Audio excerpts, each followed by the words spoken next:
The committee?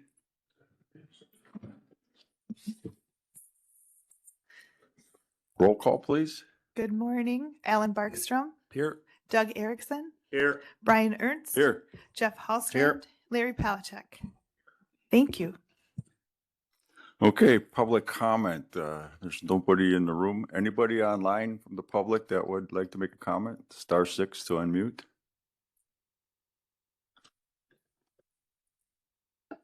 Hearing none, we'll go on to communications from committee members. Anybody have any communications? Hearing none, we'll go to item number 2, meeting minutes from February 12th, 2026. Looking for motion to approve.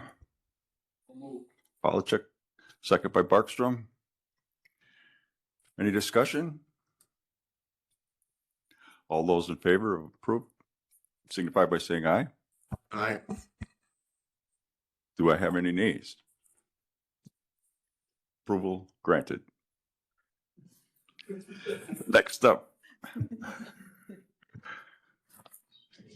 Treasurer's report. Renee. Good morning, everyone. So a couple things I just want to point out on the reports that you received in your packet, the treasurer's report and the finance report. On the interest earned for February, I just wanted to point out the reason why that's so much higher is because 2 of those CDs paid interest, the quarterly interest. So that's the reason for the significant increase between January and February. And the other thing I just wanted to chat about is coming up in March, what you'll see. We opened a new CD at Prevail. We transferred some money from PMA. We had CDs coming due at PMA, and we priced them out with PMA and Prevail Bank, and Prevail Bank came back as the highest rate. So the CD was opened on the last business day of February, but the transfer happened the first business day of March. So there's a little bit of overlap.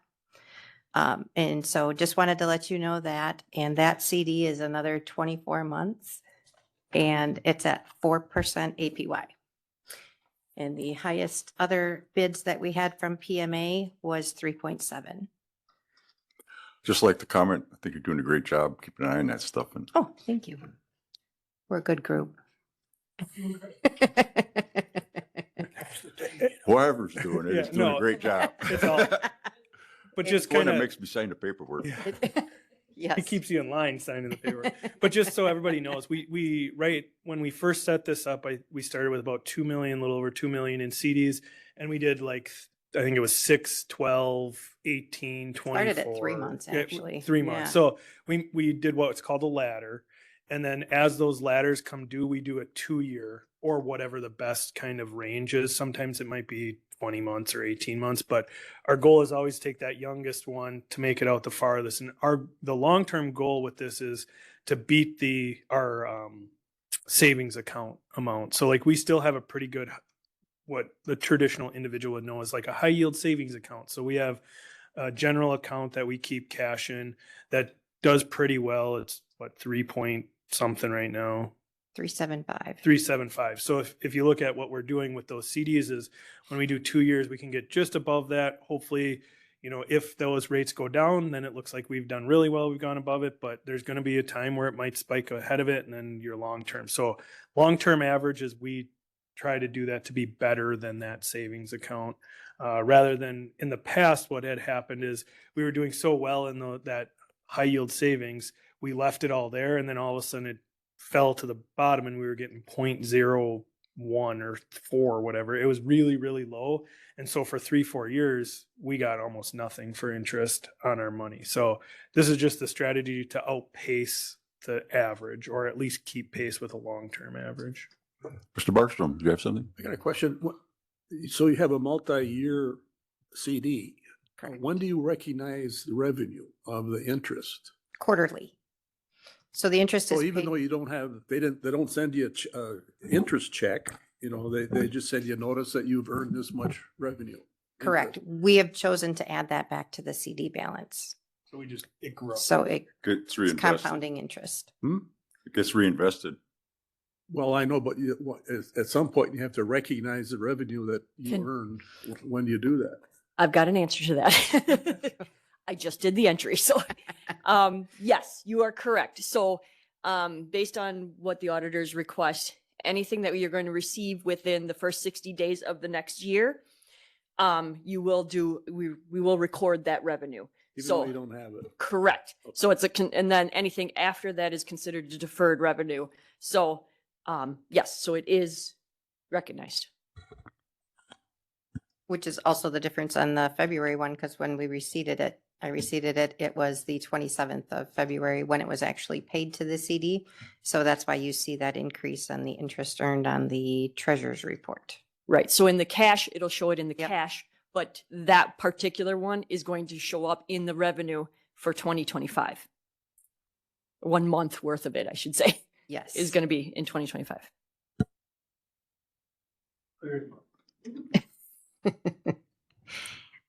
Any questions on the reports at all? Okay, You will see the loan payments were in the first week of March as well. So next month, you'll see a much different balances on the loan and debt service on the bottom. So if there's nothing on that, I will move to INREM. please do. Okay.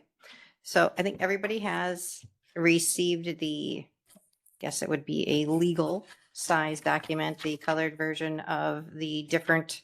I wanted to point out a couple things on your report. The highlighted names are the ones that have been on repeat. So there was a little bit of ability to save some of the title work part because they were already ordered last year.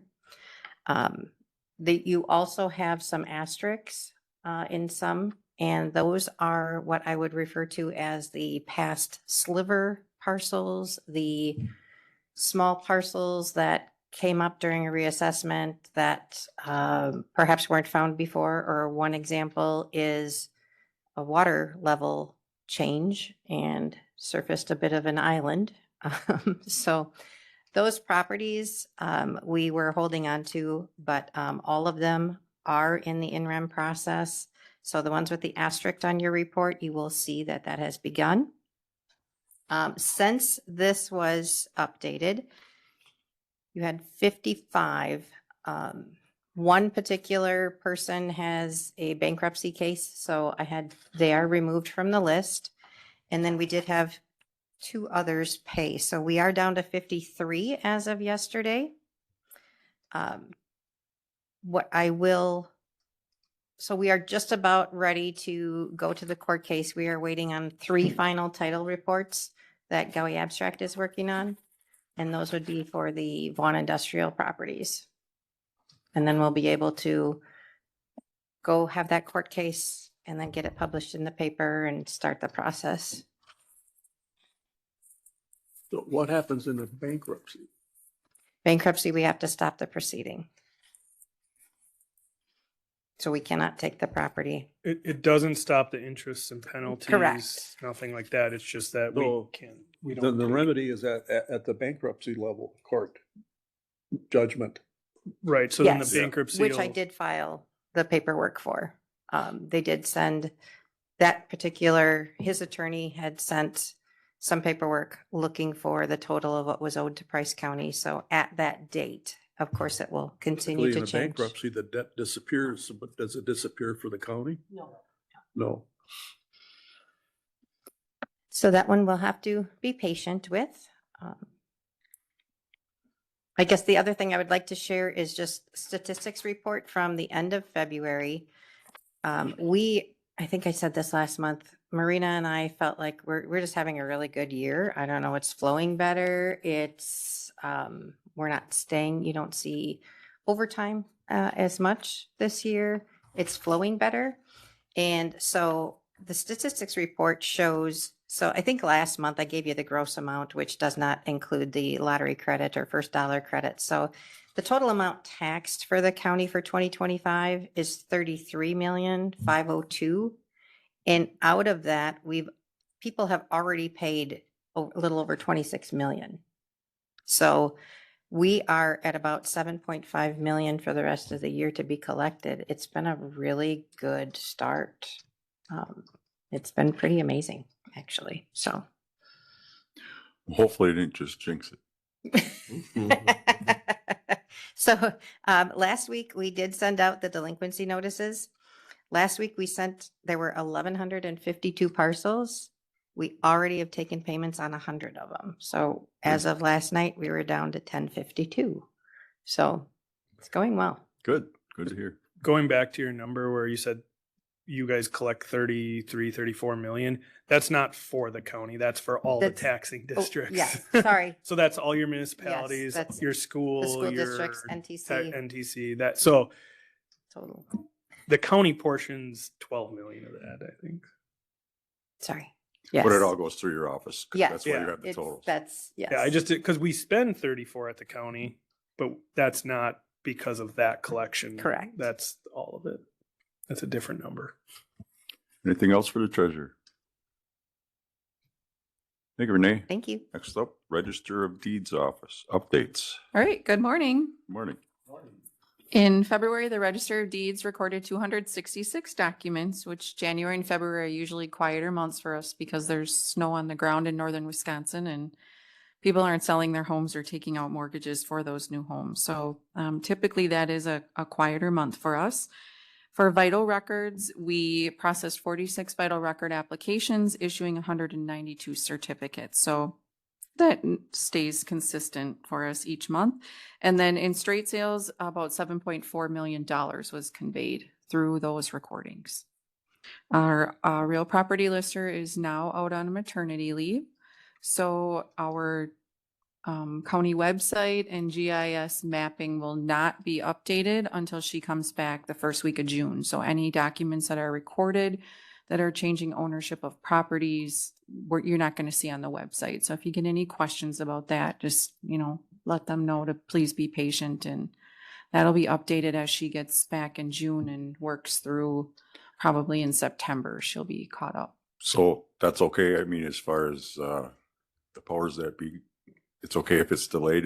We're not going to be violating any Correct. rules. Yeah, it's just not, there'll just be no updates. So, it makes it a little bit more difficult for title companies or attorneys and banks and things like that. But it is what it is. And records are being still updated. Yes. So the data is right. It's Yes. just the maps don't get updated until. Yeah, just the that. county's website and the GIS mapping isn't going to be updated if we get in like a certified survey map or And that's like a not the official subdivision. record. You hold the official record, which will be updated. yes, that is correct. So business will not be affected. Mr. Holstrom.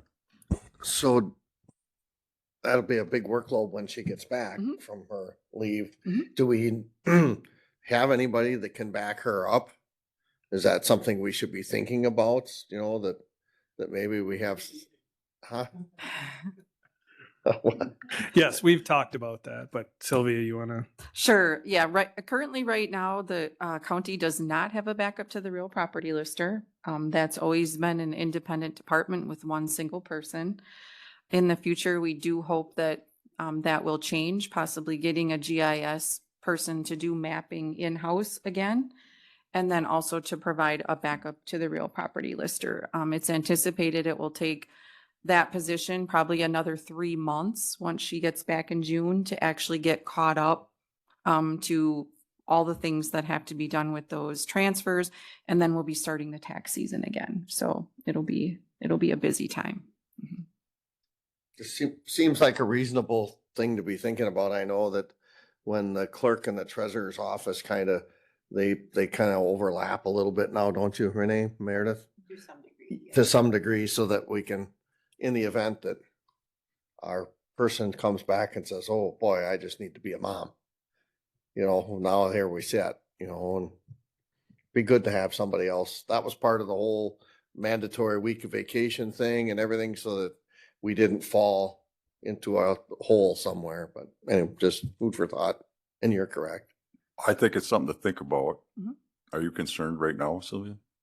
I'm not concerned at this moment, but in the future, we've had plenty of communication with the Office of Administration talking about our future needs. And, the GIS mapping has become so specialized and it's not going away. It's complicated. It's not going away. It's very specialized. And so, you know, right now we outsource our GIS mapping to a third-party vendor. So, you know, we feed them the information and then they are updating the county's website. It would be nice to have someone to do that in-house because they could also be helping with like forestry and highway and land conservation, things like that, the sheriff's department, you know, rather than just feeding that information and getting the county's website up to date with the recorded documents. So it is a conversation we've had, and we do recognize that it, you know, it is a need for the county. And I think we've been very fortunate, very lucky to rely on one person in that position for 40 plus years. But unfortunately, the reality is that's really a risky way to do business. Yeah. That's my opinion. So No, I agree.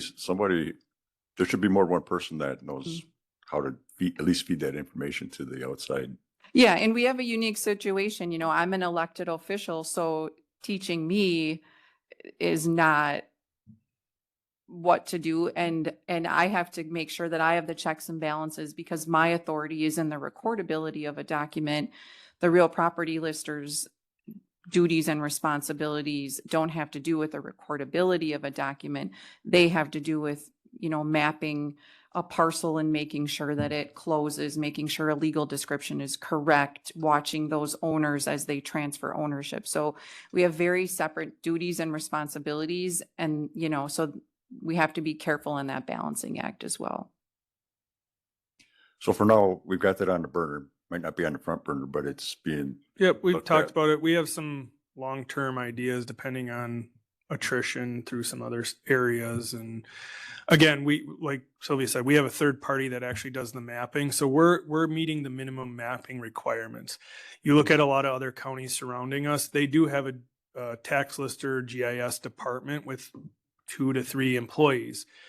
What they're doing though is prioritizing the above the minimum, right? So like Sylvia mentioned, highway could map more stuff, or zoning could have or not zoning, forestry could have a different type of map. You could do more with mapping, but it's not mandated. That's the balance you have to decide. Is the data worth it to be spending more? I mean, we looked at it just an individual. If you said we want another GIS tax lister backup, it's 120 to 130,000 by the time you get that very specialized GIS type thing, plus your benefits, plus your all the stuff. So there are things in the works, like you said, back burner, but there's a lot of back burner stuff right now with backups and priorities. So we'll get there eventually. We just gotta figure it out. Anybody else have anything for Sylvia? Okay, thank you very much. Number 5, Office of Administration, A, 2026 monthly financial reports. All right, should be in your packet. Carrie and I were talking about this. We're 2 months in. There's not a lot to share besides we've started the year and nothing major, knock on wood, has caused the budget to already be abnormal. So the first one's your general fund. Again, anything that's kind of, well, actually, sorry, we're looking at December 2025 first. So that would be the end of the year for last year. We're still collecting period 13. We're still expensing 2025's expenses. I think I had a note on my desk that we collected like $700,000 in the last week and a half of period 13 and had about $400,000 in expenses. So we're still coming in positive, lots of money coming in to finish that year. Same with, Health and Human Services. They've collected 105% of what we budgeted, but they also had some higher expenses than what we expected. But in general, they've done okay for last year. Other funds, the biggest one, we were hoping to have a big surplus in highway on winter maintenance to get some other stuff done, but in the end, it just came in as a normal year, a little higher than normal on winter maintenance, so we couldn't do those extra activities. Any questions about the ending of last year or finishing up of last year's. Nothing. Going into 2026, like I had mentioned, we're early on in the year. Nothing has jumped out to us. We're at 17% of the year.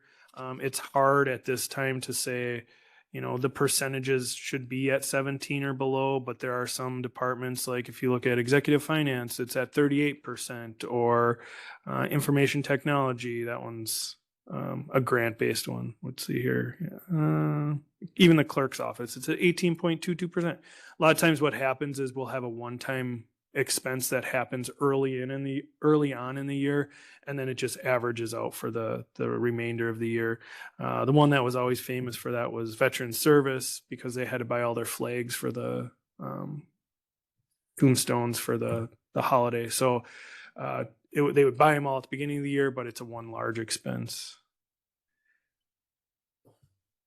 Health and Human Services, February 2026, collected a lot of early on money. So we're at 35% of revenues and 10% of expenses. But as we normally say, we're always a little bit behind on that.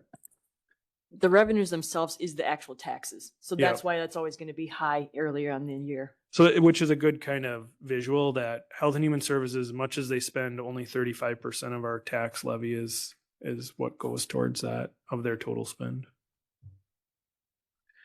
Other funds, again, not much to talk about. The only kind of fun update, airport, we're getting closer and closer to finally getting our front loader. After, I can't remember, 2 years, 3 years, it's been a long wait, but that'll be, we believe it's a 5% cost share, or 2.5. I think it was 2.5% cost share. So it's the snow removal equipment. But we'll update you when that happens, and then you'll see a small. It's a front loader that has a snow blower, a plow. Did they get a brush? I don't know. It has a bunch of No, attachments. brush. Broom. Yeah. But that's been a long-term project. It's in the state. It's just It needs approval. political paperwork, I guess. Yeah. I don't recall. We did move forward with one of the projects on the taxiway. Correct? You remember that from highway? We're moving forward with the taxiway project that was bid and let, or will be let.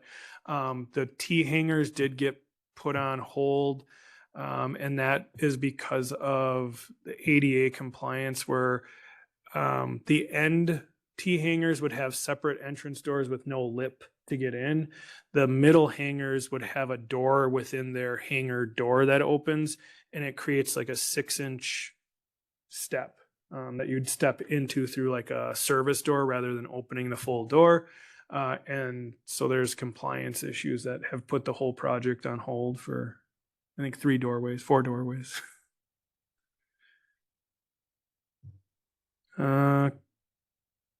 Cash balance at the end of the year, we were at 11 million.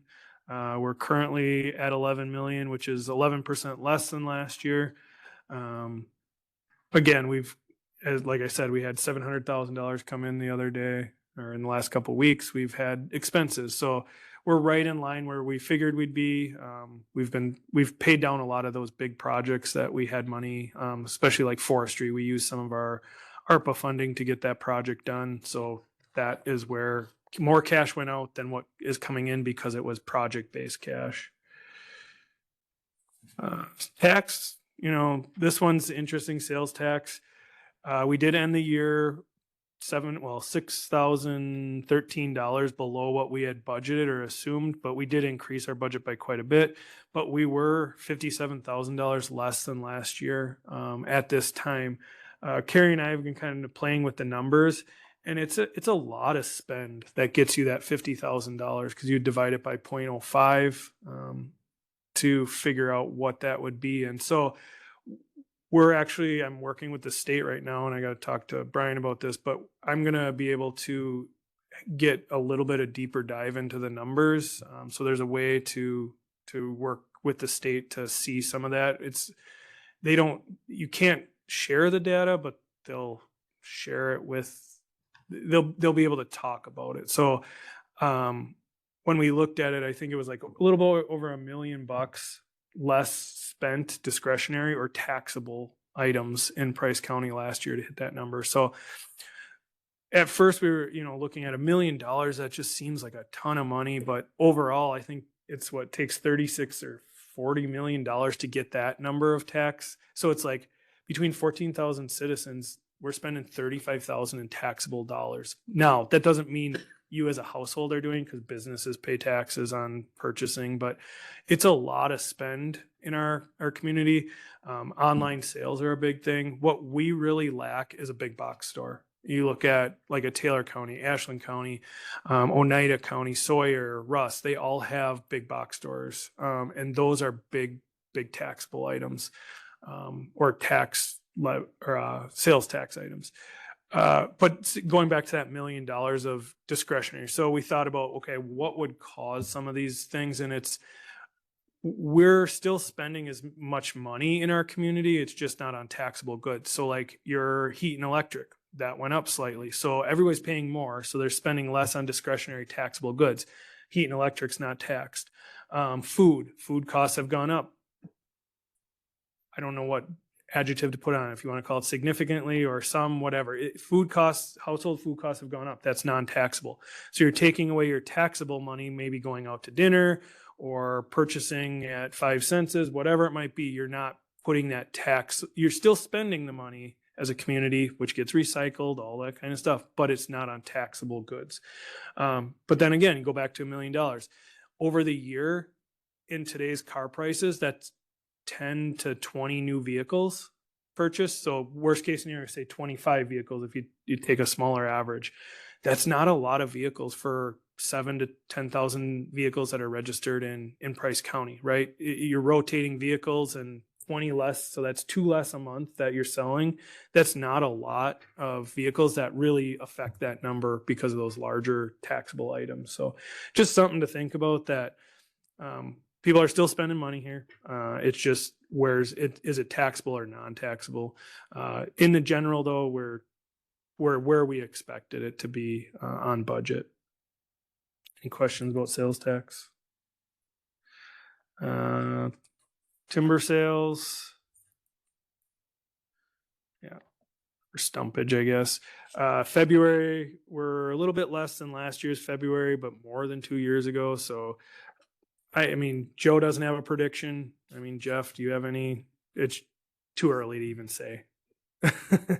But the one thing that could have a little bit of effect there is that mill in Mosinee, come June, will not be taking wood anymore. So we won't really see the effect, but Fifield is still taking it, and Mosinee is closing, and they're gonna take wood until June.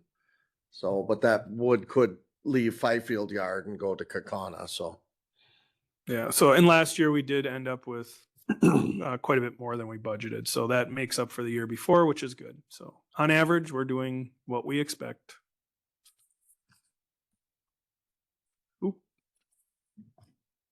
High cost placements. Last year we were $60,000 over, which wasn't, again, could have been worst case scenario. January we had $37,000 in expenses, which is $22,000 less than we did the prior year. So starting off the year okay. I know they still have a couple high cost placements, and we're working through those. I don't think any in the works. I think we just have some on the bills, or in facilities that we're being billed for. Ongoing, yeah. High cost placements, AODA, right in line with last year. 14,000 in January. We have 16,000 this January. End of year, we were $60,000 over. So less than the prior years, which is good. Health insurance started the year at one number and ended at about the same. We did a little bit better, so we are moving up on our total, or our fund balance there. And we've known that. We've been managing it. We're self-insured. We're still way better off going with self-insured. Last year was kind of our let's break even year, in which we looked at it and we're pretty close, if not gained a couple $50,000 or $100,000 on our fund balance. So that's a positive. We made several changes going into this year. So we're hoping those changes bring us out of the red and put us closer to that 100,000 at the end of the year or just above. And then if we can maintain that and go forward, it'll be all worth being self-funded. This was one of the, things we had to work on, and we did change our plan to really focus on local health, using Tailored, which is a big savings. We put in that Health 360 program, which we had a meeting the other day, and it was like $100,000 in potential savings already with that program, which is good. And the way that works is it allows individuals to shop their health. So if I need a knee replacement, I go on this app and we work with Tailored. They're great with it. They actually pretty much do it for the employee. So if you're an employee listening, use Tailored to help you with this. But you would go on that app, say, I planned on going to Aspirus for my knee. They'll make sure to include that in the options, and then they'll give you 3 other options within the region. So say Aspirus might be the middle one. They'll give you a high one, which would have been X service, and it was 200,000. The Aspirus was 100,000, but if you go to Oakleaf, it's 50,000. So if you choose to not go to Aspirus and you go to Oakleaf at half the price, we give you 25% of the savings up to $5,000. So you save the county $50,000 and you'll get a check for $5,000, which pays or helps pay for your deductible. Depending on which deductible you're on, you might still have a couple bucks you owe, but some people that would be 100% of their deductible. But in the end, the county would have saved $45,000. So net gain on that. Right now, we're not seeing any of the big ones, which are the knee surgeries, the shoulders, the elbow, whatever, the major joint type things. What we're seeing is the small stuff. So colonoscopies, mammograms. We had some heart checkups. So that's where you're saving $1,000 at a time or $2,000. And Carrie kind of has more details on that. I can give you one CT scan. There was 3 quotes. One, it was Aspirus for $8,000. The other one was Marshfield for close to $6,000. The other one was Oakleaf for $4,000. So by having this shop available, the employee gets to save some money, which goes towards their deductible, or they'll get a check, but they can put it towards their deductible. And the county saved in that case, if they went to the lowest, it was $4,000. So it's significant if you just chunk away at it, right? Those small ones. We're seeing about $1,000 to $2,000 difference on the colonoscopies, which a colonoscopy under our plan is preventative. So the employee isn't going to pay anything anyway, so they can actually come out ahead, get their travel costs or whatever it might be. So it positive. We're seeing positives from it.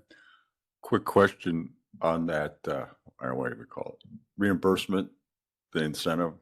Why are we cutting them a check? Initially, why aren't we making sure the deductible is paid full before we start issuing checks? We do.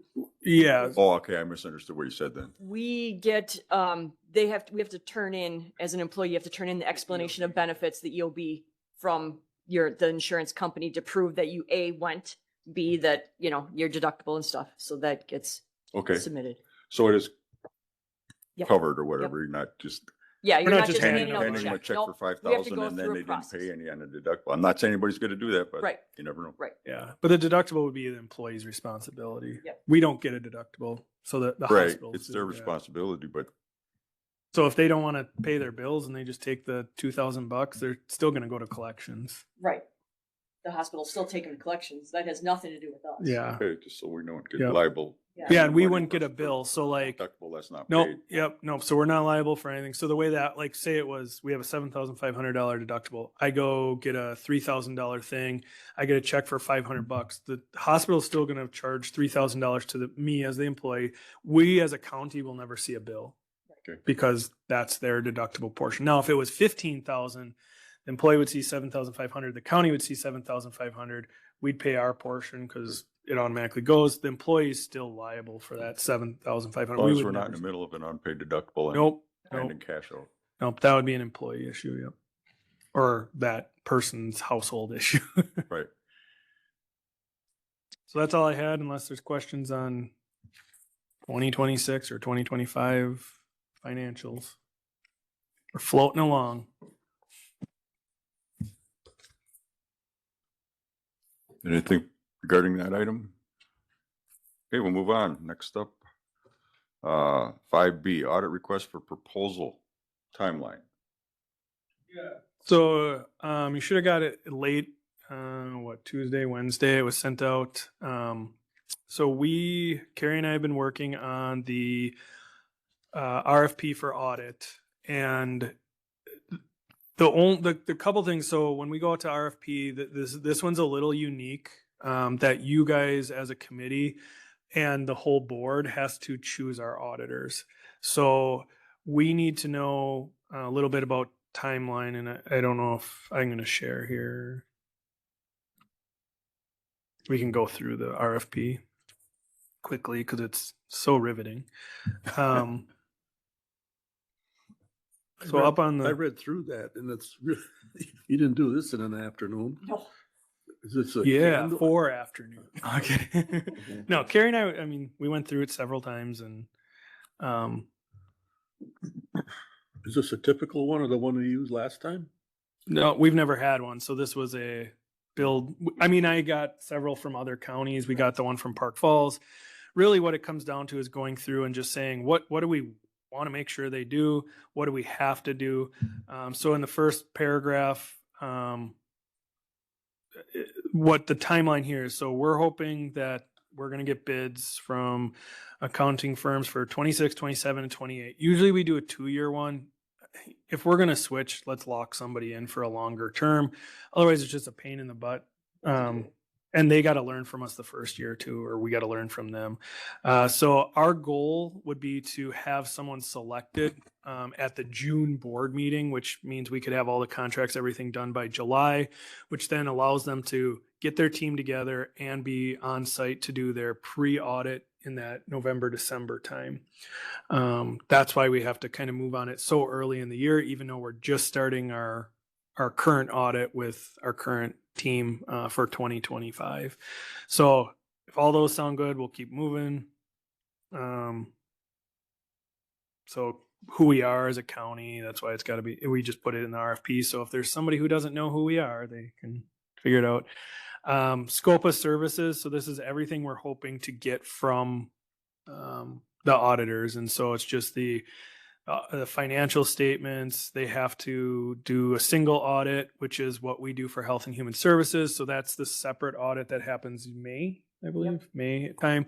And that is don't quote me on the size, but it's like any grant that's over 100,000 or 150 has to have a single audit. And then if you have a total number of so much money, you have to have, it's like 3 or 6 random singles. So like that's where Evan gets picked all the time. Evan and Joe are the only 2 that fall within outside of the Health and Human Services that have big enough. Sometimes Land Info might get grabbed in that, but that's where every year Evan will get one for his $14,000 grant, and then he has to go through all the paperwork. So it's his I got a favorite. question right in this Yeah. area. What about like a conditions report? In other words, that would be maybe a trend. You know, the county is spending more than they're taking in. Yeah, and I That think would be that's like a budget, but where are you headed? I don't see that in here. so that's through the general audit, they have to provide the You know, management. in 5 years, you're gonna Yeah. be out of money. Yeah, and that would be a special service, is if you wanted them to do a forensic audit where it says like, oh my gosh, what's happening? Where's our money going? They're not checking that. They're checking, did you report your money properly? What you will see a little bit of what you're asking for is in that annual report and the management report, management letter, ML something. So when like Sheehan was the one that came to the last meeting, she kind of shows you your trend, where your borrowing is, what you're doing. They don't go beyond that. They don't give you that's a forensic audit. Gets more and more expensive. I mean, we can add something in there. That, to me, that would be the most important thing. Our You most know, important where thing is where getting you the had state it. You know, reports. otherwise you're just saying, did you did you operate properly? Yeah, and that's all in the letter, right? Like, we have a deficiency in our payroll processing because we don't have enough But if I were a employees. business and you should operate like that, that would be the most important thing to me. Yep. As to where are you headed? And that would be, so jumping ahead, part of this process is we narrow it down to say 3 bids. You guys would have them give a presentation, and those would be the type of questions I would ask is like, what does your annual report consist of? What is your, and some will say, we just give you your numbers and move on. Some will say, oh, we give you these fun charts. And we can ask for an example of what they're, for when we do the interviews, we tell them what we want to learn and hear. That could be one of the things. Please provide in your packet of information an example of your annual report. Okay. We also, so under 3.3, the highway department business type activities. So this is a separate audit that we have to have besides the single and the general audit, which is the highway business activities audit, and that's done by February. So that one is a early audit. It's close the year, do a special audit. Right now, that one's a separate audit, and I can't remember, it's like 15 grand, 12 grand of the. It's not cheap, but they do it in 2 days, and it's required to give all the DOT numbers and all the state numbers and. Yes, it's its own separate audit book. Yep. So then under 3.4, just like the audit does their own thing, the municipal financial report or Form A, we do not have an account or a CPA on staff that can prepare it. Most counties don't. So then they prepare the Form A for you by May 15th. I think is the date. Yeah. Correct. May 15th. We then sign off on it. So that's the report that the clerk signs off on once that gets published on the state website. Other deliverables, other firms should, what they should provide, which is kind of what we just went over, the independent auditors report. That's what you're looking for, kind of, Alan, is is the county doing stuff wrong? Is that independent report? You have all kinds of things could happen to you. You're Yep. losing a big tax base where you've got some unexpected expenses coming up where you're going to be in trouble. Are And you that would be in aware of that report. Yep. So they make us put together that every year. So we usually stick to forestry products, what we spent on parks, the major areas like, oh, highways got a whole bunch, like a couple of years ago, the highway is now adding borrowing to their priority. This is what it will affect. So we do that every year. There's that report available and they check it and double check it. So back to deliverables, it's, again, going over what the single audit is, the management letter, required communications with those charged with government. So that's putting in those reports. Auditing standards, anybody who bids on it must meet these standards, and that's the GAAS, which is also, and then also GASB, blah, blah, blah. The terms, it'll be 2026, 27, 28. So this is kind of the where we want you guys to double check and say you're okay with it. So as soon as we get done with this meeting, we'll finish up this RFP, clean it up. We'll make a summary RFP. We'll make a ad for the newspaper. And then we also make a list of 6 to 10 audit firms in the state that we believe do government accounting, and we solicit them. So we send the bid to, or the RFP to them, because not everybody's going to look at the Price County B, or no, what is it? The review, sorry, not the B anymore. The review to know that there's a bid process going on.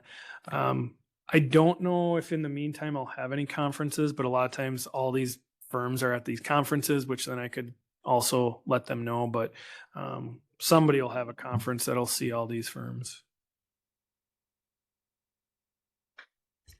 Nick, do you think we'd get a better price if we went for 5 years versus 3? They don't want to lock in. They'd be happy Okay. with 1 because then they can change their price Yeah. as the Okay. market changes. So I think we'll get a better price at 3 than we would at 5. But I mean, really, if you wanted the best, I don't even know if anybody would do it for a 1 year. No. I mean, I think 3 is the happy spot. We used to do 2, which we always heard like 2, we're putting a team together, we're locking in, we know we're going to rearrange schedules because we have to be at Sawyer and Ashland and all these other ones. And now you're taking another week and we're doing this. So I think 3 is that happy spot, but we can always put alternate bid of 5 years, but I don't think. The one thing we do ask is when they do put a 3-year bid, we want total bid, not percentage increase. So they can't be like, it's 100,000 this year and we're going to do a 4%, 4%. It's 100,000 this year. And if you want 4%, write down 4% because we don't want to dink around with it. And it's just one of those weird, this is what your bill is going to be. Tell us what your bill is going to be. Again, our goal is to issue it right around that March 16th, 17th date, get it out the door. The written questions. So say we send it to all these places and they go, hey, we were reading your bid. We want to know how many journal entries you've had in the past 5 years. That would be given to Carrie as a question. And then we would, in writing, send that back to the individuals by April 20th. Everybody has to write their question down by April 20th. We have to respond to the last question by April 27th. Most likely the questions will come in early and often. We'll answer them right away, but we have to put those deadlines that says you look at it the last week it's due and you don't get to add questions after the 20th. The proposals would be due May 4th by 4 p.m. We put in here how that is handed in. It's not emailed. It has to be either given to us in person or sent to us by mail. We recommend in person just because you never know when, or a lot of people now use like FedEx, UPS, so they got the tracking and it's a little bit different reliability. The next line is one questions we had where, they'll put them in by May 4th. Carrie and I will open them and look at them, organize them. So really it comes down to how you want to interview them. Our goal would be to either interview them May 11th or June 11th, which is the 2 dates that you have before the June board meeting. The hard part with doing it June 11th is you also have to recommend a resolution on which one you pick, because that's what the full board would actually be doing. I mean, you could do motions, but in the past we've always done a resolution. So it wouldn't be end of the world if at June 11th you just had a motion to choose this one. Board would then also review that motion and we do a resolution in the future. Danger on that is all of a sudden the board says, nah, we won't approve that resolution in August. That's dangerous. So that's why we kind of said, can we do the interviews on May 11th? Worst case scenario, you might have to go and do another round of interviews on June 11th if there was an issue, but I don't see an issue. The reason we put it on there is when they put their bid in, they should always keep May 11th available. So it wasn't like, oh, we're surprised. Do you want us a week later for interviews? But that's why we put it out there. Does anybody have a problem with at the May 11th executive? It may be different members here, but you're setting this for the Well, that would be my only thing to consider because there's only one full board meeting before May 11th. And there's going to be some new faces and probably committee makeups. So I don't know. I think you just got to set it and let it happen. Let it happen. I see head shaking, so we'll leave. Yeah. I think you gotta set it. Yeah. The committee will be what it's gonna be. I mean, that'll be decided beginning April. And that's just, this is one of these things that, we're doing what next board's gonna have back. Yeah. Yeah. Worst case scenario, say you got a whole new group and we'll have I was going to say you'd have the April executive meeting, but you won't, where you could just allocate 2 or 3 of you to do it on this day or something if for some reason you were canceling this, but we'll figure it out. You and Gary will be here. Yeah. We should be around. They think so, I'm not. or they think so. Your contract signed, right? Yeah.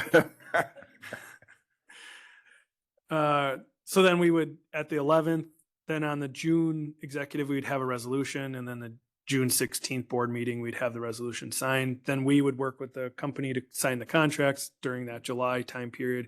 Then they can get up and running and ready to go. Maybe the same company, it may be a whole different one. We don't know. All depends on the bids. So just for the minutes, we're officially going to make it May 11th. Yeah. Okay. Okay, yeah, we can take off the June 11th. I'm wondering if you keep the June 11th in case one firm just, As really, a- we can't come May, can we come June? I mean, we can have the We can do that. resolution ready. Yeah. Sure. You know, all you have to do is just Y- insert. We names. could do first round May 11th, second round June. We'll talk Round about if it, but necessary. we're okay with just doing it at executive committee meetings, and there's no worry where if we waited till the June one and you guys couldn't pick, you know, I think we'll have a pretty good idea going into the interviews, the top couple. It's not like we're I don't see us getting 10 bids and going, wow, this is really difficult to choose. I think we know there's pretty much 3 large players in the north, and so that's who we're assuming will bid. The other uniqueness about this is we do not take the lowest responsible bidder technically. What we do on this is we've created a rubric or a matrix that says price is 20% of your points. Government experience is like 30. It'll be farther down, but it's not necessarily you're going to do it for $20,000 and everybody else is 70. We'll take the 20 because that may create way worse problems by choosing someone who's not experienced, doesn't have any background in it, doesn't have a team that's large enough, you know, doesn't have the software to take our software and make it into their not timeline. What's their not report? We do it every year. Yeah, it's, Yeah. Their It's- balance yeah, sheets, their balance sheets to convert ours Yeah. into theirs. And under number 7, we talk about assistance to the auditors. So we clarify, like, so the auditors know we are here to help. We're here to sit and give you what you need rather than pulling teeth. We like our gold star from our auditors that every year we are told, and they may be lying to us, that we're great to work with. We don't shut them in the basement and shun them because they're the mean auditors. We treat them very well here. So We even allowed them in our room last year. yeah, last year they sat with us in our office. Before you go on, this matrix you're talking about, are you going to share that with the executive committee? Yep, The new yeah. one? I mean, Yeah. So you'll get a Yes. grading, how we'll grade it, and yeah. Format, the proposal should be concise, organized, provide significant detail to allow the county to evaluate. That one's just one of those, you say it. So the proposals must include items below. A letter identifying the firm's primary contacts, the state firm understanding of the services required, so that they're independent with Price County.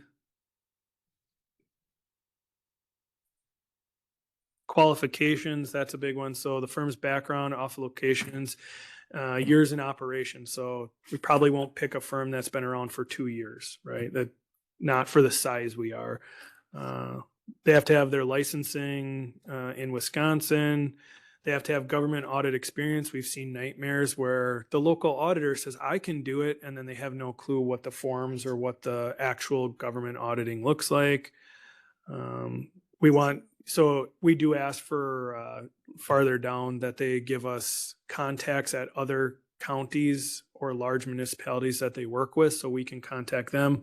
We have a pretty good network. So if we know they do Sawyer County, Carrie knows the finance person over there and I know the administrator over there, we can get a pretty good feel of how they work with their auditors. One big one we're really interested in is how much single audit experience they have, because that is different than just a general audit. That's the grants, and there's a lot of detail when it comes to the grants. And then highway. We always seem to, every time we transition from one to another, the highway is always a hurdle. And I think the uniqueness is they're run like a regular business where the county's not. We're on a different accrual versus cash basis. And so they have business type activities with funds and receivables and all kinds of things. So it's a unique way. You have to do both and crossover. Part of their proposal is they have to tell us who their team is. We want to know their experience, who the partner is going to be, the key staff that'll be assigned. This one's really important to us because in the past, we've had an audit team that changed who they brought every year, and that doesn't work out well. Our current one has done really well with maintaining their team and and it works out way better when you get to know them and can work with them. What their work plan is, how are they going to be on site, off site? Do they do the pre in December, November? Do they do the post or the on site in February, January, when, April, May, what is it? So kind of what their approach is, how they do the audits, when they would do the highway, when the letter would come out, what their quality control is, all kinds of things there. References, they must provide 3 references. We talked about that. So then the cost proposal, this one's key. What we're seeing a lot across the state is it used to be you pay $70,000 all in, no matter how many times you call us, know how many questions you have throughout the year. A lot of them have changed their business practices to say, okay, the audit will be 70, but for every adjusting journal entry, it'll be an extra $500. For every time you call us to ask us a question to probably prevent some of your audit, we call them all the time. Not all the time. No. It's when new things when happen. Exactly. When there's new standards, new things happen, then we'll call them like, okay, this is new. How do you want? Right. how do you want GASB us to 72 work has this? been, yeah. Yep. So Yeah, one of GASB, those different IRS yeah. for payroll related, how do you want us to how should we handle this? yeah. What's a tax? Like the big beautiful bill is an example. Yes. We needed training on how the overtime was going to work and what that looks like and how do we, put that through our payroll. Those, we don't want that to be extra, or if it is going to be extra, we want to know what each firm's going to cost extra, and we just know there's going to be extra. But if one firm's charging $400 an hour and the other one's $100 an hour, we would just pick an average, like we use 100 hours. Okay, this is what it's going to cost, which will make a difference. So that's where we're saying you need to outline your audits. We also have asked them to separate not the single audit, but the highway portion. So we know what they're charging for the general audit and what they're charging for the highway. That comes down to where we charge it. So how to submit. So this is mail or hand delivery. We want one original copy and 7 copies. So that just means we don't have, they're going to give us a packet that's 30 pages.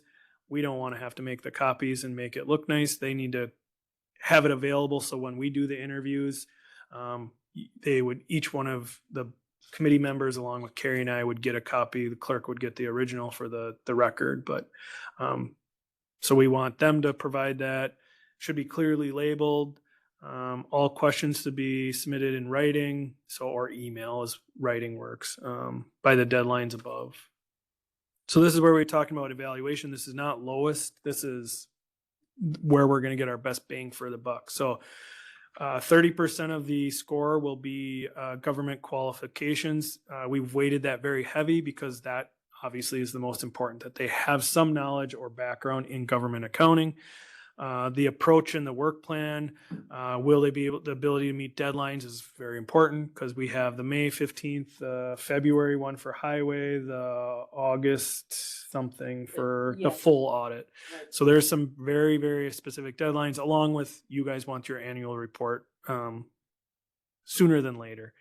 The single audit compliance. So can you do the single audit, or what have you done in the past? That's a smaller portion, but again, very important. And then the cost and the experience. So experience with the highway related. So really highway and that single audit do put in 25%. So a quarter of what you're weighing it on. And then the cost is 20%. How deep do they get into health and human services? Because that's always a foggy area because. That's the single audit. That's single Yep. So audit. they get a special audit for themselves. Is health So and when human when services. you say how deep, what do you mean? Well, if somebody's ripping you off, they got a fraudulent look claims. Nope. They don't look for fraud as Nope. in user base. Well, they oughta. That's expensive. That's a another- forensic that's audit. a yeah. forensic audit. Yeah, they don't look at I mean, other, like fraud happens. clientele and stuff. Obvious in Yeah. our neighborhood, fraud Yeah. happens. Yeah, Yep. that's where our own personnel is supposed Yeah, to. and they will catch it, right? Train. So Right. I won't name a county, but there was a county that had all these bills that were going out with. The auditors look at those bills against the single audit and go, this is odd. You had $30,000 and it went into this bank account. So they'll catch it. What they won't catch is Nick signing up for a benefit and he makes too much money. Right. They'll find is an employee putting in false invoices, or a company charging you false invoices. That's the type of fraud or embezzlement that they're looking for. They don't look for individual user. That's the state audits. That's our employee audits. They do regional audits. That's where, like the SNAP, we're at less than a 4% error rate. What that means is you have less than 4% of people not falling within the guidelines or fraud. And our auditors do ask, have you had state audits? Because every 3 years, I think Forestry goes through their audit, and then, and then Health and Human Services, like you said, the SNAP program, so the program themselves does an audit, and then we have to provide those audits to our auditors, and then they will review them, and if they see if there's something in there that was Stands wrong, out. that we did wrong, then they will then dive deeper during the single audit process on that. So rubrics sound okay. I mean, the weight we're putting on having experience in government, that's important to us, which really will also be the single audit and the highway portion. So really 55% of it is really weighted on, do you do government work? Right. Or have you done government work? And then the cost, like I said, is 20%. Again, cost is always important, but if you're going to pay $5,000 more for someone with a bunch of experience, you're going to get a better product. They're going to find more if there are issues. The next section 11, the county has the right rights and conditions. So we have the right to reject any proposal that's late. We have the right to ask for more information. We have the right to negotiate with a proposer, any proposal as to the scope, the schedule, and or fees. Cancel or reissue the RFP at any time. So just because we're putting one out doesn't mean we have to follow through on our RFP. And then we can accept the proposal that is most advantageous to the county. So that's not the cheapest to the county. They're required to have insurances for the contract, liability, commercial. And then we just put a little checklist that this is what you should have in your packet. We also put together additional services. So this is what we want to make sure is either included or what the charge will be. So this would be telephone or email questions, questions regarding GASB, grant compliance. So, hey, we got this grant. How would you like us to report it so that when you audit it, you can find it all? Or does it need to be its own line item, or those type of things?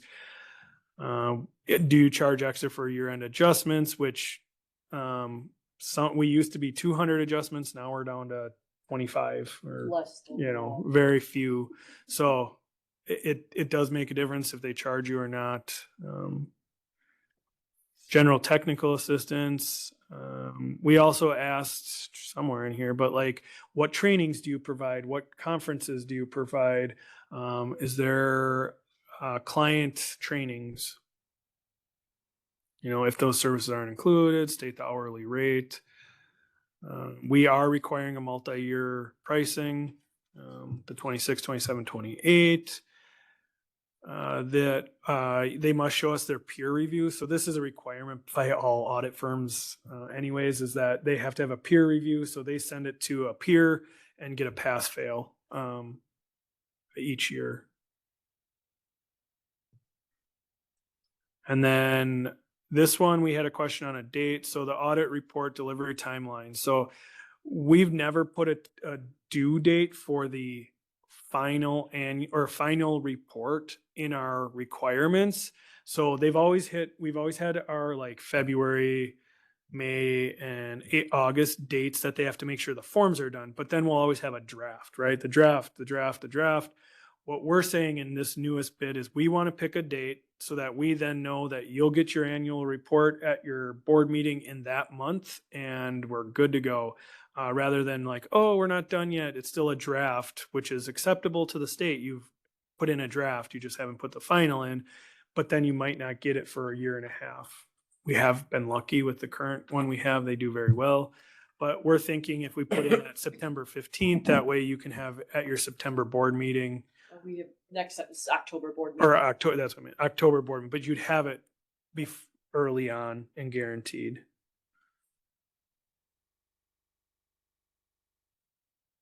No comments? Perfect. So yeah, the annual presentation will be at the October county board meeting. At any time, we can give a 60-day notice to terminate the contract.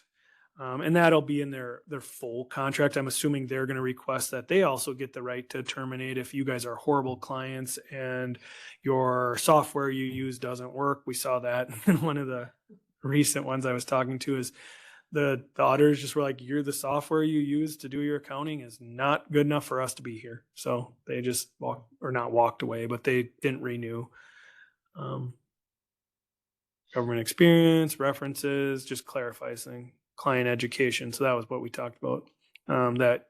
Do you do webinars, conferences, outreach? When we were with Whipfly, they did like an annual conference. We went to it, or I went to it a couple times. It was okay. Baker Tilly is more the webinars, quite a few webinars. They do a lot for if you follow along with them, but it's nice to know what they do. Any questions on the RFP? The other thing is we did a survey of the surrounding counties, who they use. Majority use a firm called Clifton Larson Allen. We plan on reaching out to probably 6, 7 firms. I have a list I can tell you.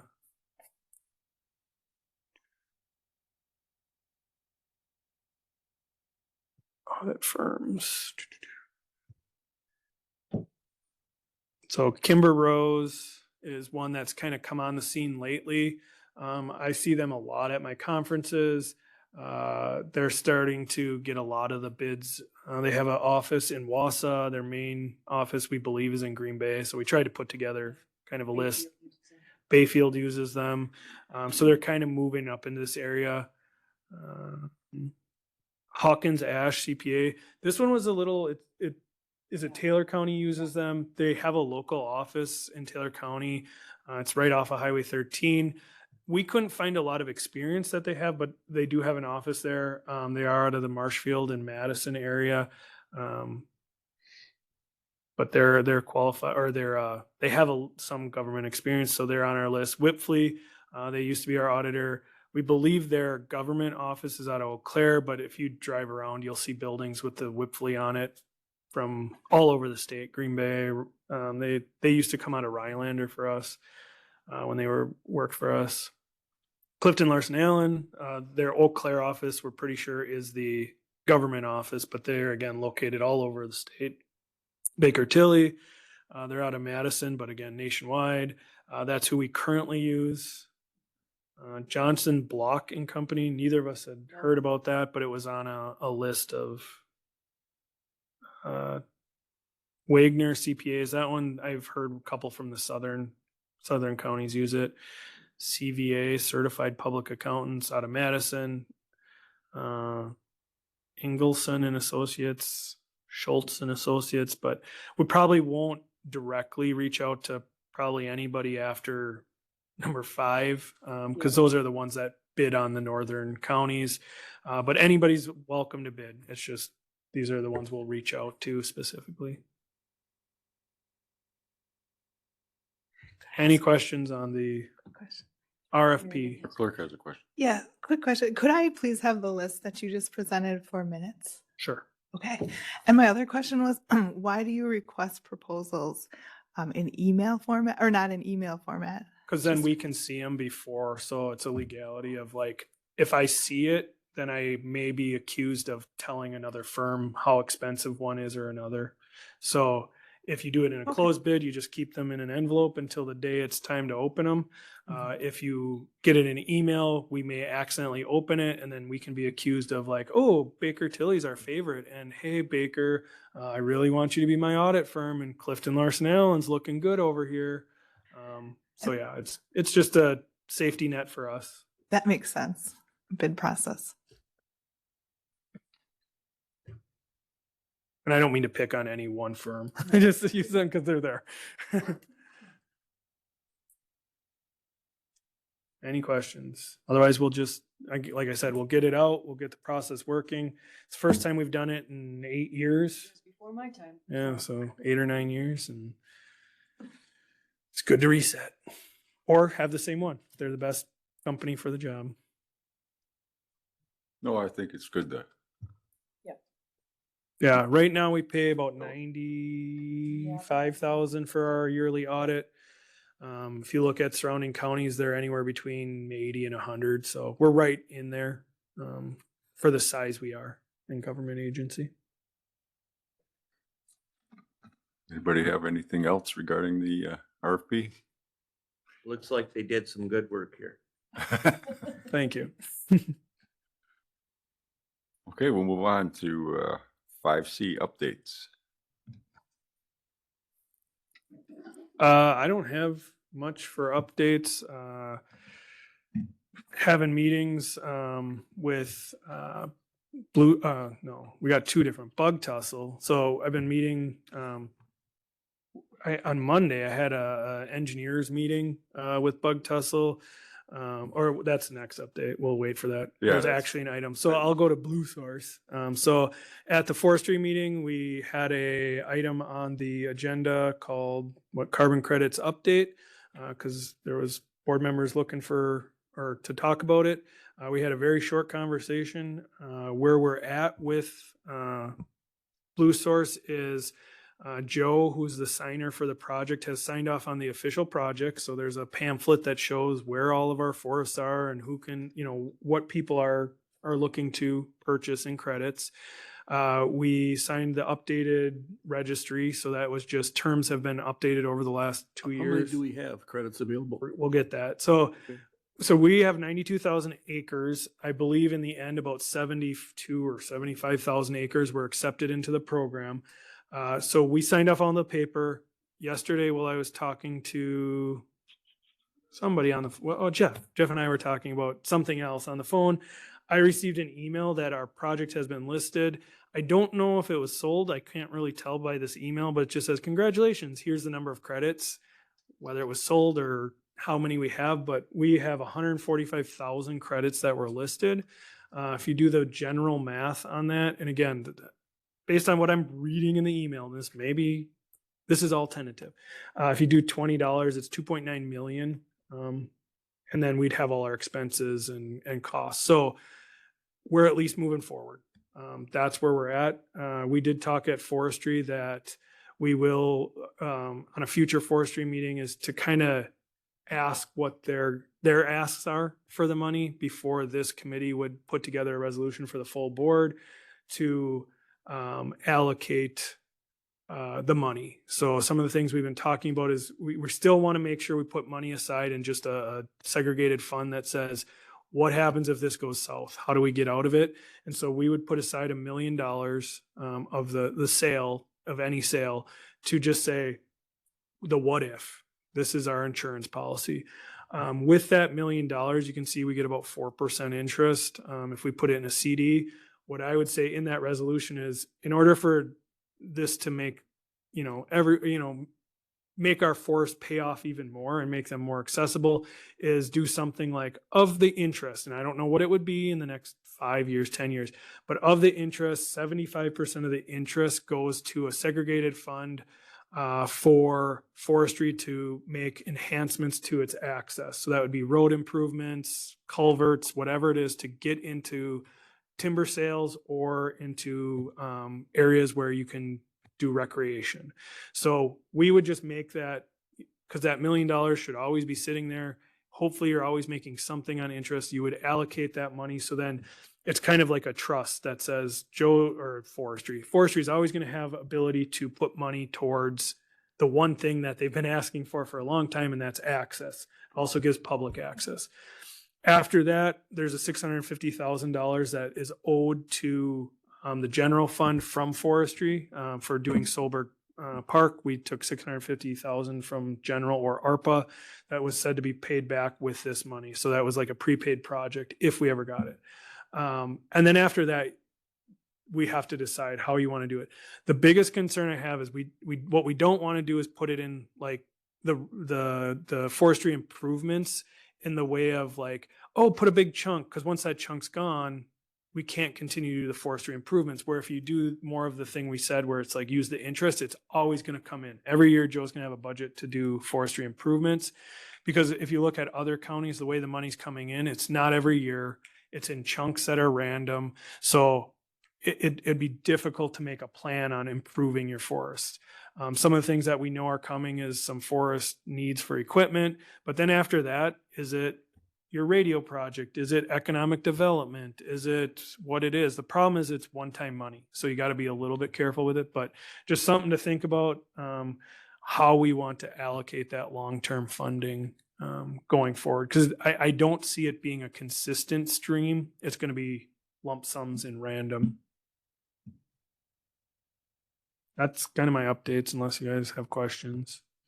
And just to clarify, just because we have 145,000 credits out there, some company may say we'll buy 50,000 of them. And so they may not all sell, and they were categorized in 3 different categories, which that's a question I want to ask, because I don't understand that category. The way they had them categorized is closed and open, and Yeah, and I don't know if some of those go to the insurance.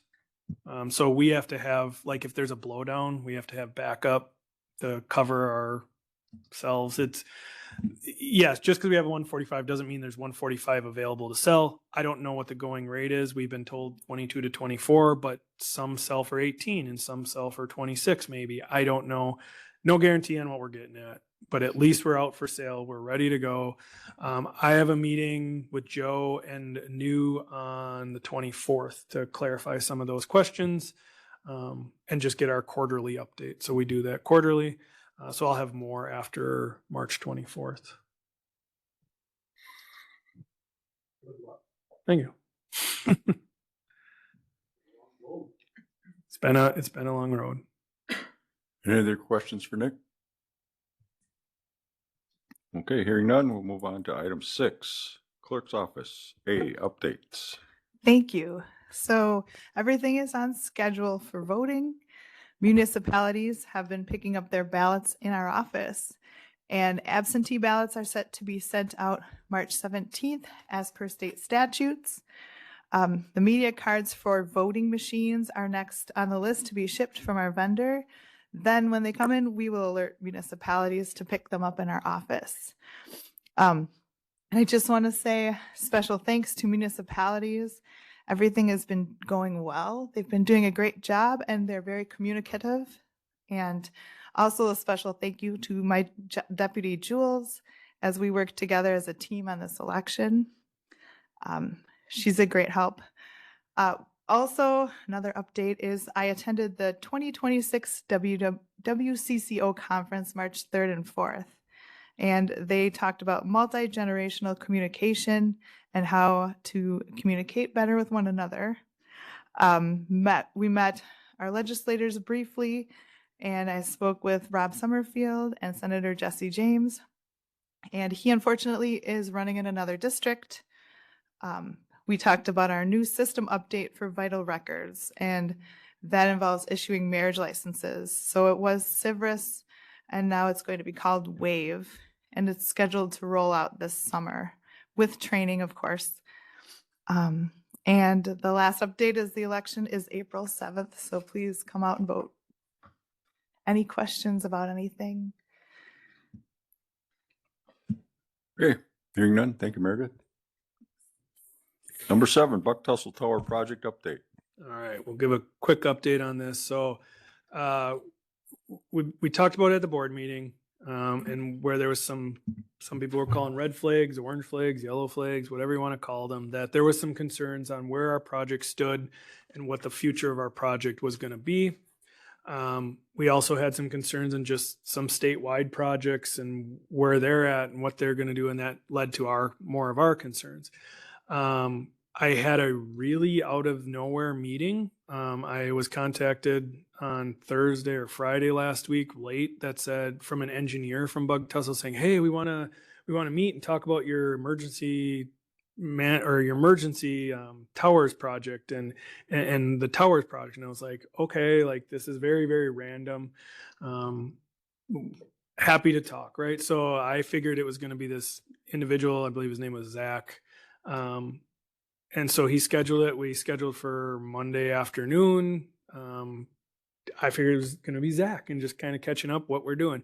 Turns out it was 7 engineers all across we had VPs and engineers, and Roxanne was there too, because she was talking about the emergency repeaters and stuff and our current location. But it was like, we are the most important people in the world. And this is the project, and we're going to do it. And so I made it very, very, very clear to them that we do not want to move forward on any project if it is not going to fall within budget or get completed.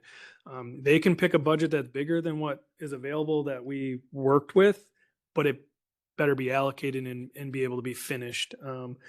And oh yes, you know, that's what we're trying to design right now is we're looking at the project. And I said, well, we started with 8, 10, 12 towers. Is it going to be 2 towers? What's this project actually? Well, we haven't decided yet. What do you guys need? And I was like, I don't know what fits in your business plan. It hasn't, I mean, I want to go on whatever we can, but I'm assuming you're a business and it should fit into your business plan. So anyways, we saw a map of potential locations and they're like, do these look good? You know, would you want them anywhere else? And I was like, no, here's our problem areas.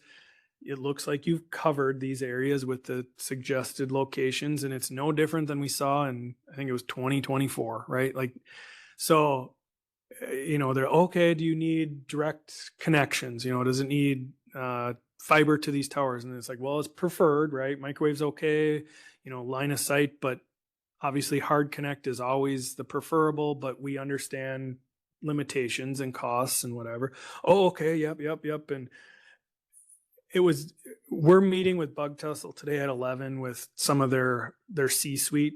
So that when I say we, it's Brian, Jeff, and myself, to talk to not engineers, I hope. I know one of the engineers is going to be on the call, but it's their C-suite individuals to just say, what's going on? Where are we at? Why has it been this long? And then all of a sudden Monday, we're the, you know, on a pedestal and we're the most important people in the world. So the engineer made a comment saying, oh, we'll come to the meeting and we'll talk about how, well, here was the original project, but here's what we might do. And it might need to be a hybrid. And I told him, no, come with what the project is going to be. You know, whether it was something different in the past, what's the project going to be and what's it going to fit? But do not do any work until we are all on the same page, because I don't want them to start drawing money and then come up with some weird 2 towers or something. I guess on this Bug Tussle thing, I would want to know, I remember when we first got involved with this, there was some issues with Marathon County. Yep. And I'd like to know how that ended up. And also, I know that Taylor County has been involved with, and I think I would like to know how are they doing? Yeah, so I'm part of a 16 county group that's meeting right now to discuss our Bug Tussle projects. I would say the main theme I'm hearing from all of the counties that participated was communication and just what's the project supposed to be? What is it going to end up being? The second most notable discussed issue was probably just the project promises versus project delivery. So I made it very clear, hey, we got a chance to reset. You have a budget. You can always add more to that budget, but the budget's this much. What are you going to do for that budget? Where we saw in other counties, it's like, oh, it's going to be X number of towers and the budget's 20 and oh, we got half done. So I hope they've learned from what they're dealing with in other counties before they start working in our county. Again, that'll be a lot of today's discussion, I think, with their C-suite. And you told me when you talked to them, was it Monday, that we're in it for 15 million, or, you know, Yeah. that's the bond that Yeah, is don't out come there back for after Price more. County. We're not interested in going over that. If their project is going to go over that, they're going to have to figure out how to finance it. Yeah, we're not About us. looking for them to request more in any way. Again, we're in an okay spot with that where they haven't started anything. So when they design the project and give estimated costs, they should be able to do much better than they've done by just, when Mitch sold us the project, oh, we're going to do this and yep, we can get it done. And there was never really numbers. It was just, we know estimated costs of a tower is this much and we want to do this many towers, so we'll estimate it. They should be able to engineer a really pretty close plan on how this would work out, whether it's microwaves or line directly to.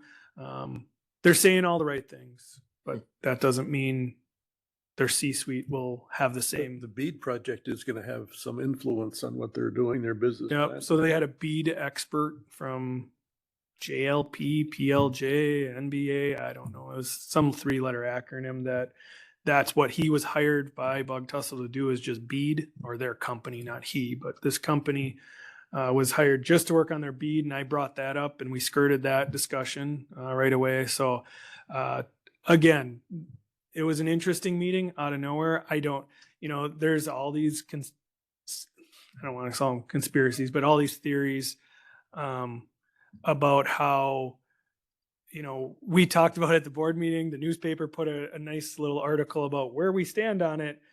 I believe that article got to Bug Tussle, whether it was through Mitch or Mitch's family or whoever got it to their C-suite. All of a sudden we became a pretty good priority, but that's where this afternoon's conversational will be Walter. more. Do they realize the dire straits we're in with our emergency? Yep. So that when I talk to the engineers, and again, it's a different group than the C-suite, right? Engineers just engineer and the C-suite makes the decisions. But when I talk to the engineers, we really, really stressed what the priority was. Priority one was our emergency services. That's why we agreed to do this. We We would like a date, Yep. a start date. Yep. And that'll be If we're part going of to the, continue with the- them, in my opinion. yep. That'll be part of what's the plan, what's the Been told outline. that and will be reinforced Yeah. continuously. Yep. So when I outlined our priorities, one was this emergency project, emergency systems project. So when are you going to start? Where are the towers going to be? I don't care. As a county, we don't necessarily care where they're going to be as long as we know the region, right? Is it going to be within 5 miles of this dot? Great. We'll work with that. Where is it going to be? What's the timeline? So we can start building our system. That was priority number one. Not necessarily where they are. We don't have a priority of where they are besides needing to know where they are. Priority number two was really broadband, which is not internet. That's your cell service. We want cellular service. We have a very difficult time, whether it's emergency services or just citizens utilizing their cell phone outside of city limits or a state highway. And even some of the state highways are a little difficult. So that was priority number two. Priority number three was the internet, right? To get internet mostly to the southern Price County, because central and north is now being covered by Norvado. Central is Norvado. So it was less about getting your wire in the ground and getting the internet, and more of there is an internet, whether it's through the air, whatever you're populated, but getting some type of internet. So that was actually priority three, which that's a lot of their business model, but more of it's just having that tower and people on the tower. So again, I didn't care where they put the towers necessarily, and that sounds wrong, but they need to determine what's the best for their business practice, where those towers would go, and make sure we can get on them. We'll design our product around them. So Our they're gonna emergency. share their business plan. That's what we're asking for. Yes. Okay. Yes. Because the last thing that we want is half the project, they stop paying their bills, and then we're stuck Yeah. with something. Some of the things we learned too from other counties is where we need to make it clear that we're not going to let them just go buy 500 miles of fiber because we're doing a project with fiber and then it just sit there, right? We don't want that to be part of our payment. What we want to see our payment go towards is something, whether it's they can buy it as they're putting it in the ground, but I'm not prepaying for it to sit on a lot just to sit there so that they can spend the money. Going back to the emergency service project, we did at law enforcement, they recommended an RFP, which looks just like the one we just did audited, but for a tower or engineer consultant. So what happened there is we were looking at our project for emergency radios, and it just became too big for the sheriff, myself to manage, as in the stuff they were trying to sell us and this, you need that. It's $4 million. It became one of those like, whoa, hold on. I don't know if we need a $2 million system or a $4 million system, because this is all technology that's way above any of our. It needs somebody with specific Right. expertise. So we're doing an RFP or recommending an RFP. You guys will see you have to do a resolution to accept it because we'll have to have funding. But the RFP is requesting for a consultant / engineer to be on our side to determine what others use around us, what kind of product we need, what towers we would go on, whether it's the 3 that we currently use, or if Bug Tussle actually gets us information. So we'll have two kind of directions. Continue on what we do, what's it cost, where we need tower equipment, blah, blah, blah.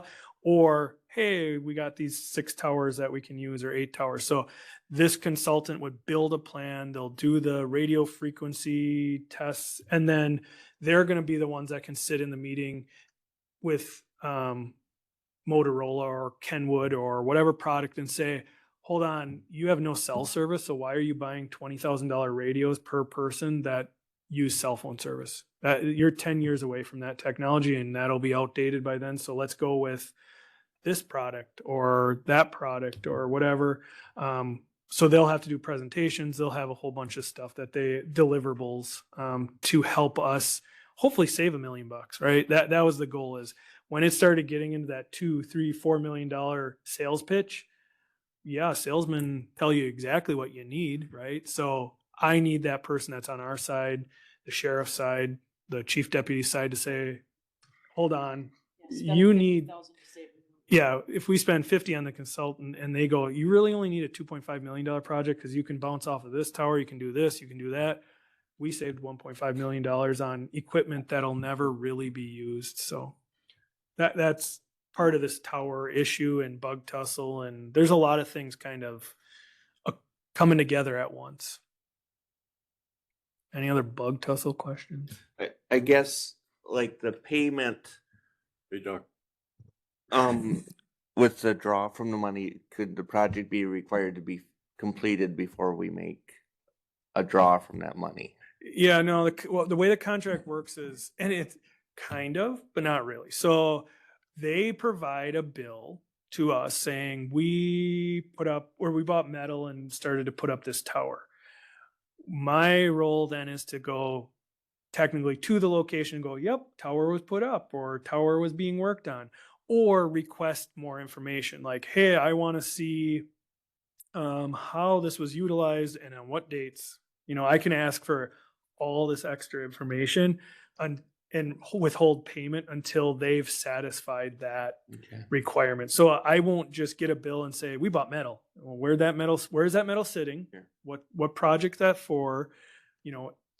I want to see it, a fence around the location that metal is going to go up, if it's a tower. So you physically, or you can ask for a lot of things before you just blindly sign off on it. And just to clarify, this committee, and I don't know, can't remember if it was a full board too, we gave you the Yeah, full power, board, yeah. the authorization to make those decisions if they should get paid or not, but he consults with myself or Jeff or somebody, if he doesn't know. So far, we've only had 3 draws, I think. 2 of the 3 draws were to pay us. So we get 40 basis points on any principal outstanding. So there's $15 million of principal outstanding. So we would get, I think it's $60,000 a year. 62 so far. Yeah. So we get a payment, and that's what, cool, the consultant can be paid for out of this, or we've used it for legal fees because we still have legal fees for talking about the contract to people. But then after that, they've had 1 additional draw for $7,000 for engineering work that happened in 2024 that I have not released funds for. So Anything else regarding Bug Tussle? Okay. Next up, item 8, monthly vouchers. Has everybody seen them? Yes? Mr. Holstrain, do you have a motion to approve? I'll second. second by Erickson. Any discussion? Okay, I have a couple questions. Okay, on the vouchers, IT, computer hardware, budget was 33,000 and some change, and it ended up being more than double, 73,000. Do you remember what that was for? Oh, okay. So, So he Okay, also, I guess, yeah, why so- did it more than double? it was probably timing on the year. So like he probably had money from last year that was supposed like he prepaid for or asked for it, had money. It might also be for part of a project that gets reimbursed. We have like bioterrorism funds that he'll buy stuff and then gets reimbursed. So sometimes it's just money comes in. right, so it was part of last year. Last year we had capital improvement fund funds, and he didn't spend it all, I say last year, 2024. So it's part of that, it's a 2-year project that, so that's why it was over this year, but he was on the last year. Okay, makes sense. Then I got another question regarding phones. We get all kinds of bills regarding, I guess, desk phones from Norvato. And we get Verizon bills for cell phone. Now we got all these Cisco bills. We got 3 different phone things. Yeah. So Can you Cisco's. tell us exactly what's going on here? Yeah, so Cisco's the phone product, Norvato's the trunk. So we use them to dial in and out. So they're the service. Norvato doesn't provide phones, right? So we have to have a physical something, or now we use technology, but that the product that we have, so Cisco is now a program. So we all use our computers technically for phones. Some office, every department should have one physical phone. Some have multiple, but for example, starting the 19th, I won't have a physical phone in my office. My phone, my computer will ring, or my cell phone. It'll actually push it to my work cell phone. So that's the hardware. The trunk where actually the service goes through in and out is Norvato. So we pay Norvato for the number of lines we use. And then Verizon's our cell phone. So we always had Cisco. Cisco phones, 10 Yes, years. you're seeing now, because now we're buying new phones. We're because updating our we're system. updating our Okay. systems. So So what's the perceived need and who authorized it? I don't recall Yep, so talking about it. we're as actually, far as these new phones. yeah. So we talked about The 2 phone years project. ago. It's been a phone project for about 2 years that we're getting to this point. It's actually should be budget neutral long over the next year and a half. But what we're saving on is Cisco servers. So we're going to have, instead of these hard phones, we're going to a server, which takes less trunks, which it was like $18,000 a year we save on the trunk. So we're just reallocating where the money goes. our Novato bill should be going down. Because it's and- managed So differently. it's covered in the budget, but Yes. It's a give and take. So it was like, instead of buying Fords, we bought Dodges, right? And You approve cars, we always so use cars. We just, which car? was it a technology update that we Yes. needed, or So or is it just you decided to go this way because we're going to save And- money, or both? Both. So it was end of life on the hard phones we had. Hard phones, we wanted to get rid of completely and go to a software based one, because then you save a bunch of money. So it's end of life / offset with the funds that it takes to run our phone system. So reduce costs long run, end of life with so if you look at those hard phones in offices, they're like $600 a piece. It's very expensive. Now we shouldn't have those because it'll be 3 years. Mhm. Okay, that answers my questions. Anybody else have any questions regarding vouchers? Okay, all those in favor of voucher approval signify by saying aye. Any opposed? Vouchers are approved. Number 9, date of next meeting, April 16th. I assume as of right now, we're going to have that meeting. It'll be the interim board, or however you want to describe it, because it'll be after the election, but Right. Yeah, but you're Committee will- still, you'll still be this exact committee until the new board is Is the sworn following in. week. Yes. Yeah. we will be. So at that meeting, we will have budget amendments. Is always at our April meeting for, so they'll be going to the second full board meeting. Yes, correct. The business meeting. yep. Okay. Yes, Before you- Mr. Hellstrom. Before you adjourn, one of the things I'll miss the most being on the county board is this time of the year when Larry posts the roads. Because I do associate with a lot of loggers and truckers and things like that. I've been getting a royal reaming lately again. I spoke with Roger yesterday. I just want to shout out to him and his staff. They do a great job. He explained to me exactly the way I can explain that the permits for county acts and the miscellaneous roads do not go to the highways Christmas party or this, that, or the other, and what it's really for. And I know two of the people that were really bitching did get a hold of them, and they're very happy with his explanation as to why it is the way it is and what happens to the money and everything. So just shout out to Roger and his team that it's that time of the year. It wasn't no milk trucks this year, but just I get the loggers all the time, and I can't wait to be able to say, I don't care. Roger will appreciate that Larry's taking the Yes, the yes. responsibility. Well, I thought, because Larry actually skipped the meeting and had poor Jordan take the heat for it, so. This is something that's brand new that we're doing now. And that's what I say to people that, Just you to know, see when- how it's gonna work out. yeah, this is what I say to people when they complain. I said, well, really, spring breakup snuck up on us the first time it's ever happened, you know? And they're still gonna be Poor hauling planning. 120,000-pound loads. Yeah. So anyways, thank you, Roger. Well, thank you for sharing that with us, Jeff. I think that was good. Anybody else have anything they want to add before we adjourn? Okay, hearing none, we are hereby adjourned. Thank you.